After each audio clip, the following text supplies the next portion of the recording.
This is a disclaimer for the broadcast. Remember to be mindful on and off the broadcast. Opinions spoken on the broadcast are solely the speakers and not IDEPIs.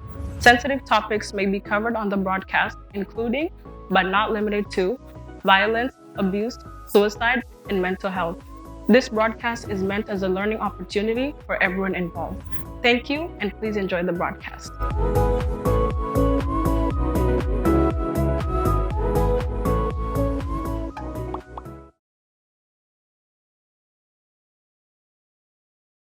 Do you think it's possible that someone would love the person who was abusing them? Yeah, I agree because as Mariam said, like in the beginning, it's gonna be the honeymoon phase. So you're already in love with that person, and it's not very easy to just fall out of love just because they did something, even though that something is abusing you, because in your head you're just gonna keep telling yourself, oh well, this is how we were before, we can get back to it. And you'll just keep deceiving yourself. But it is very possible for you to be in love with your abuser. Yeah. So I also agree with what Mariam and Ashley said. I think it's possible to love your abuser. Like they said, it's the hope that you get, like during the beginning, you get all this, good stuff, love and all that. And once the abuse starts happening, I think you tend to like keep up with it with just this hope that they will change, that maybe they're going through something themselves and they're putting up on you. And yeah, it's just a hope that they will change that keeps them still in love with the abuser. I like to say that it depends on how you like the person, like physically or emotionally, because if you're emotionally attached to them, I think it'd be harder to separate yourself from them and move on. Because you get so attached, but you also forget about how the person is treating you. But I feel like, I don't know, like physical wise, I feel like it seems easier for some people, but it just depends on the person. For me, I think trauma plays a big role in situations like that because it's very complex. Like trauma is such a complex thing that we can barely understand, especially if we're not in the field of trying to learn how trauma affects people. But in situations I've seen, a lot of people tend to justify the abuse that is happening to them simply because they understand that form of abuse is how their partner shows love.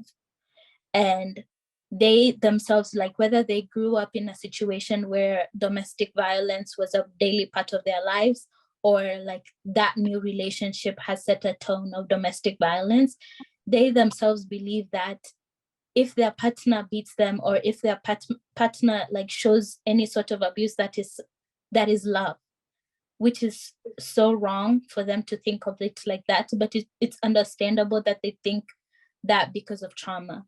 And like love, I believe, for me, I say you can love a person even if the person is very negative, and even if the person is very weird. The heart wants what it wants. So them being in love with that person, they believe that they can fix them, or they believe that they just believe that they can end up, they need to accept flaws and all, even if those flaws end up hurting the person. So it's very complex to understand. I just want to add on to what Fiona said about the trauma. And I think she's right because in that position, like you can see what they're doing is hurting you, you can feel it. But in your mind just plays a trick on you and just wants you to think of that one specific moment that everything was okay. And it's like, yeah, they did this, but people make mistakes, like she said, and your mind will just keep telling you that. It'll keep telling you, oh yeah, they hit me, but they also bought me flowers. Like it'll try to even out the scenarios to make you think, oh, this is love. Like I would say yes, because at times it's very hard to forget about your abusive partner, and especially when you are both connected to each other, it's tends to be more hard And I think at times you need more time and talking to each other more. What would you say to a friend who was a victim in an abusive relationship? That one word that you can tell those people who have been abused or who are in those abusive relationships. For me, I would personally start by affirming them that their self-worth and that they're worth, you know, much more than they think, I don't think, and also their self-esteem, because I think going through an abusive relationship lowers your self-esteem. I would also advise them that their self-esteem is way higher than they think it is, or that their abusive partner might have made it low. And I would also urge them to take care of themselves. I would urge them that they can talk to people if they ever need any help, or if they ever need, just a shoulder to lean on, that there's always people to talk to. I would honestly tell them, if it's a business relationship, I'll tell them to leave. But you can't force them to if they don't want to leave, because some people, they're gonna be like, oh, they're not that bad. They're not it's just the way they act sometimes.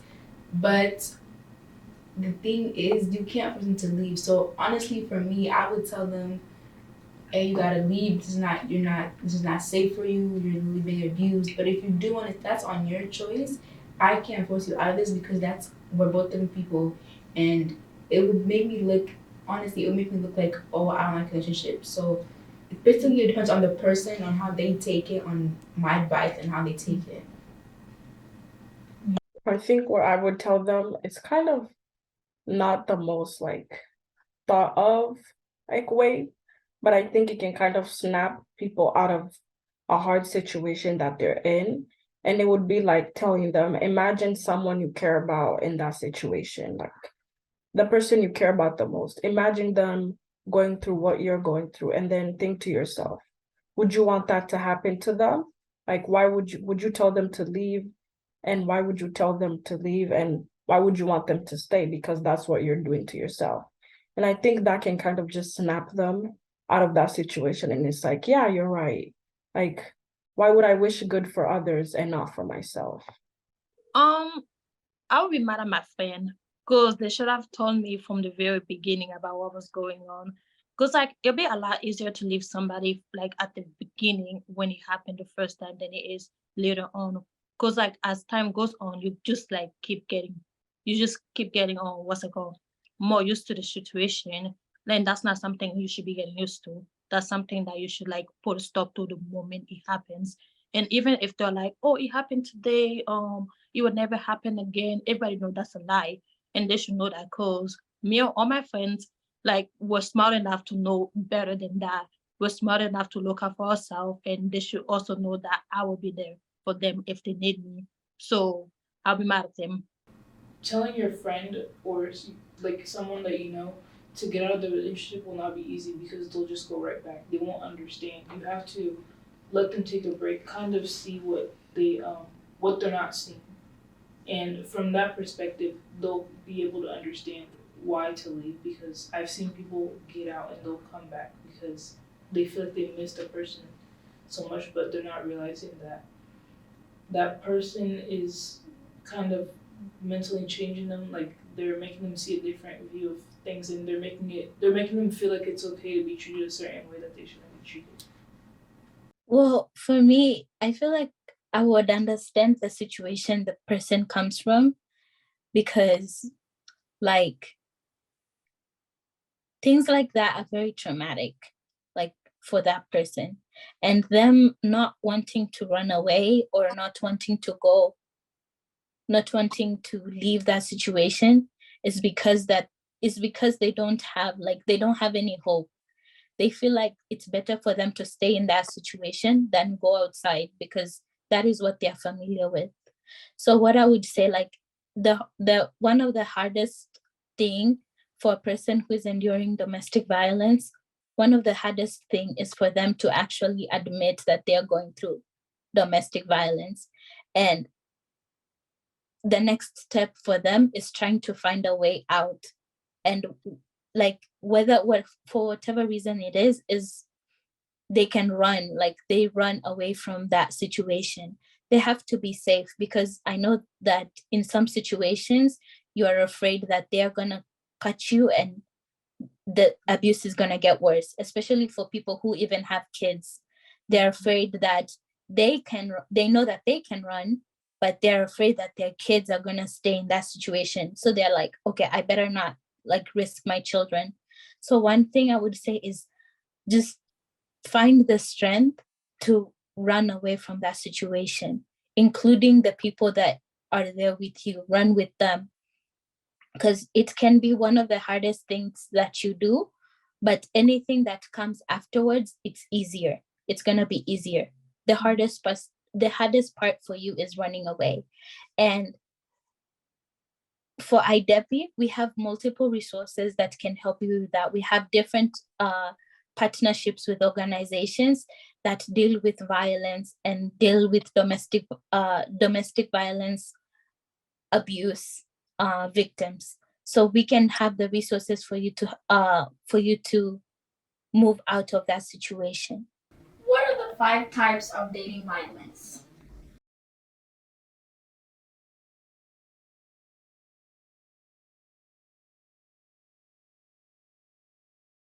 So physical violence will definitely be seen on your body. That's why it's called physical.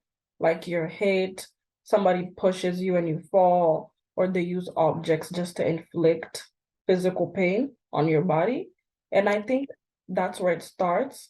And then from physical, it goes to emotional, psychological, even environmental, ecological, like you were saying.